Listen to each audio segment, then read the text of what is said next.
In the middle of the Nevada desert, where the sun sears the earth into cracked patterns and time seems to dissolve into heat waves, there lies a place that was never meant to be remembered.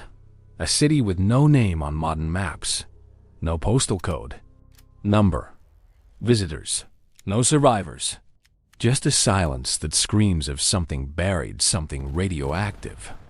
Most people think of Hiroshima, Nagasaki, but few know the United States nuked its own people and buried the evidence in plain sight. At first glance, it doesn't look like much, just scorched sand, rusted fences, a few broken mannequins scattered like forgotten toys. But step closer and you'll find the remains of a street. A real street, with houses, mailboxes, swing sets, a gas station, a school. The American dream built, dressed, and furnished, only to be incinerated in less than a second. They called it Survival Town. But what happened here had nothing to do with survival. March 17th, 1953, 5:20 a.m.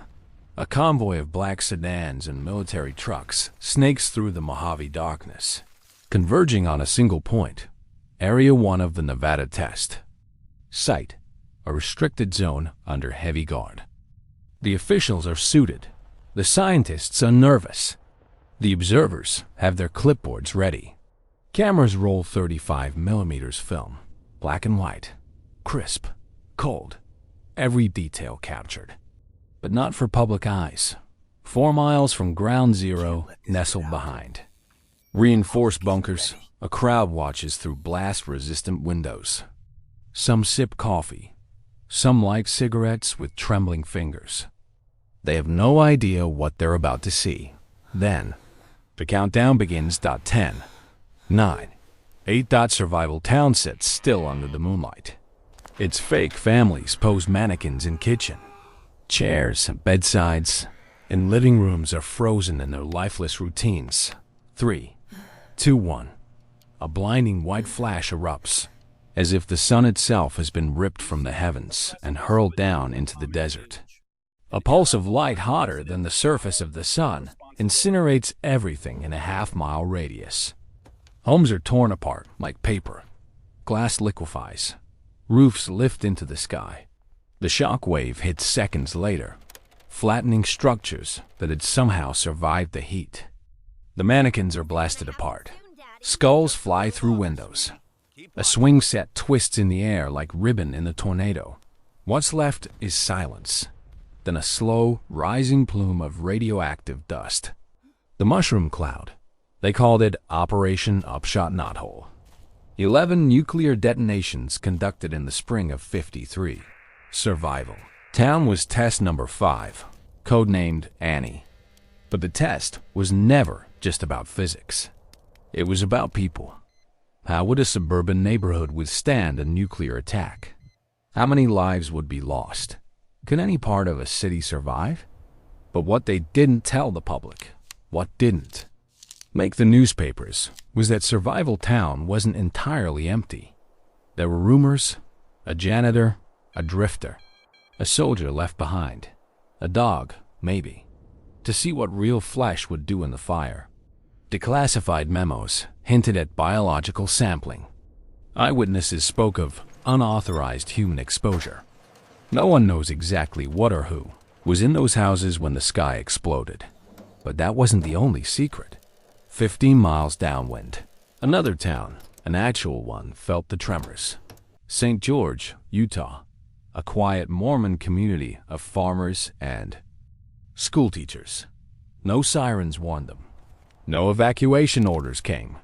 Just a light in the sky and a sudden sickness that crept in days later. Children broke out in rashes. Livestock died. The milk turned sour. The government told them it was safe, that the wind carried the fallout away. But in the years that followed, cancer rates spiked. Leukemia, thyroid disease, birth defects. A cluster of illnesses that epidemiologists still struggle to explain. They became known as the downwinders. The Atomic Energy Commission denied responsibility. But internal memos uncovered decades later revealed they knew. They had models, maps, projections. The wind patterns were no mystery. They had gambled with weather reports and lost. Or worse, they hadn't cared. It wasn't just one test. Between 1951 and 1992, the U.S. conducted 928 nuclear tests at the Nevada test site, many of them atmospheric, meaning open air, meaning visible from Las Vegas. On some mornings, you could sip coffee at a downtown casino and watch the desert erupt. Tourists came to see the bombs. Atomic picnics, they were called. Families would climb onto rooftops, wear sunglasses, and count down to the blasts like it was the 4th of July. But underneath the spectacle was a much darker experiment. The city destroyed by Annie wasn't just built for demolition. It was wired. Every room, every appliance, every fragment of shattered wall was a data point. Scientists scoured the wreckage with Geiger counters and notepads, measuring radiation levels in canned peaches, bed linens, children's toys. They weren't studying structures. They were studying how to rebuild after the end of the world. The military called it civil defense. But for those who lived nearby, or downwind, or served on the cleanup crews, it was anything but civil. Soldiers were marched into the blast zones hours after detonation. Some without proper gear, some without even knowing what they were walking into. One soldier, now in his 80s, remembered his boots melting on the sand. He had no mask, just a helmet, and a Geiger counter that screamed louder with every step.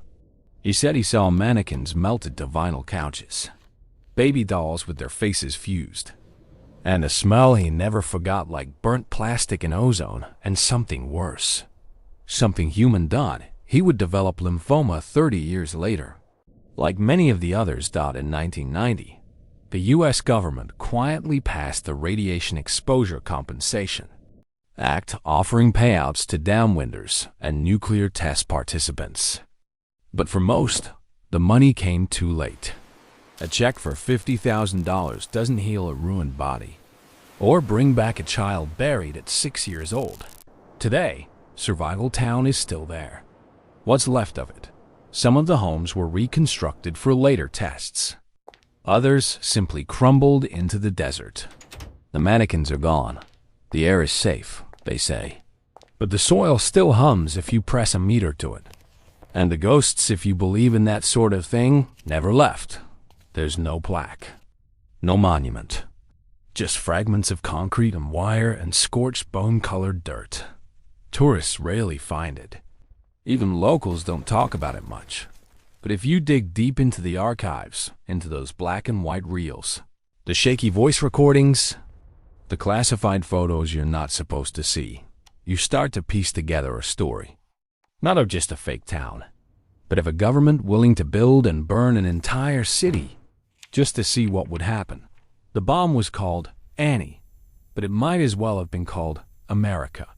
Because what exploded that day wasn't just a nuclear device. It was the illusion of safety, of trust, of a nation that said it would never turn its weapons on its own soil. But it did. And that city, the one no one remembers, the one erased by fire, is still there. Beneath the sand, waiting, glowing, forgotten. But forgetting. Forgetting doesn't happen on its own. It is built piece by piece, engineered like the bombs themselves. After the detonations ended, after the test ranges fell silent, and the mushroom clouds stopped clawing at the heavens, something even more calculated began. The erasure. Files went missing. Testimonies were misfiled. Deaths were attributed to natural causes. Entire neighborhoods of history were quietly bulldozed under bureaucratic soil. In the heart of Washington, behind layers of government glass, archivists handled reels of film labeled only with numbers. No names, no context, no consent. Footage of vaporized homes, of mannequins disintegrating in milliseconds, of a school bell left ringing with no one left to hear it. All logged, classified, and forgotten. Locked in drawers like secrets with half-lives. Even today, access to some of these documents is restricted, not for reasons of national security, but to protect reputations, legacies, the illusion of control.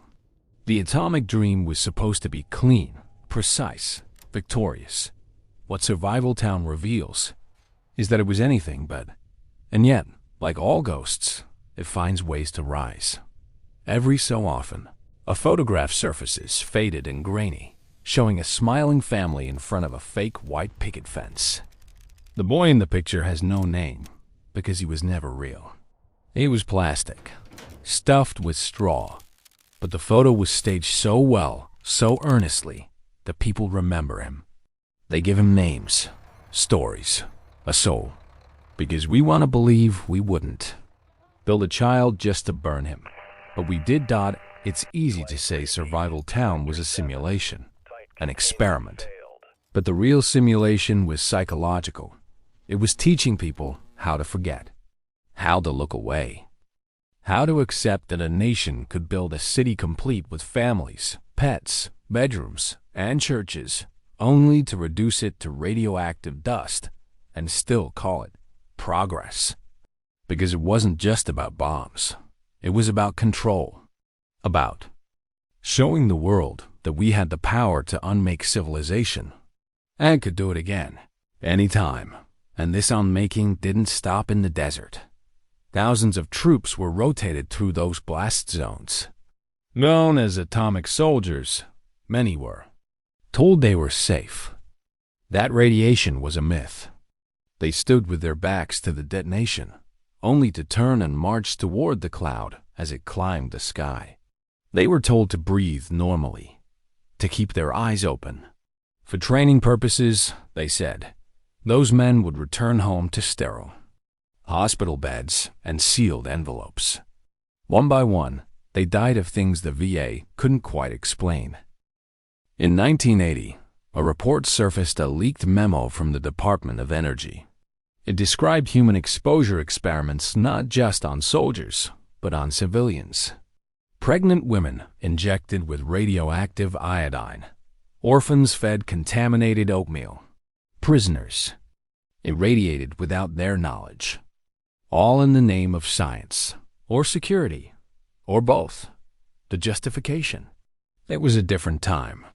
But time doesn't dilute truth. It doesn't fade cancer from bones or bring breath back to lungs. Hardened by strontium, and the truth is still there, etched into the desert like glass formed in atomic heat. You can walk the cracked paths of Survival Town today, if you have clearance, if you know who to ask.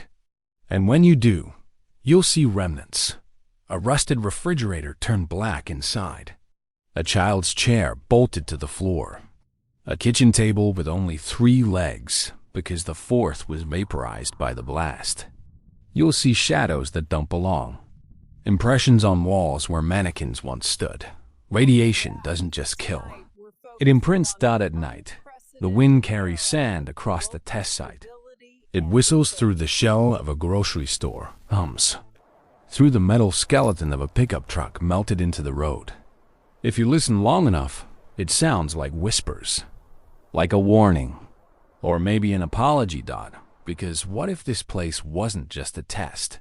What if it was a mirror? A mirror held up to a country so obsessed with power, it rehearsed its own destruction over and over again, each time calling it safety, each time claiming it was for peace. And what if we are still standing in that reflection? The desert doesn't lie. It remembers everything.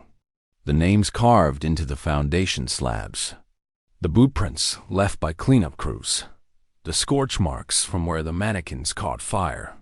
The soil is still hot. Decades later, not in temperature, but in memory. In trauma. In the quiet hum of isotopes that refuse to decay. And buried somewhere beneath that dust, beneath the wire, beneath the asphalt of roads that led to nowhere, is the question no one wants to answer. If we built a fake city to destroy it, who Says we wouldn't do it again? Because Survival Town wasn't the only one. Similar tests took place in New Mexico, in the Pacific Islands, places like in Utah and Bikini Atoll, where entire indigenous communities were displaced.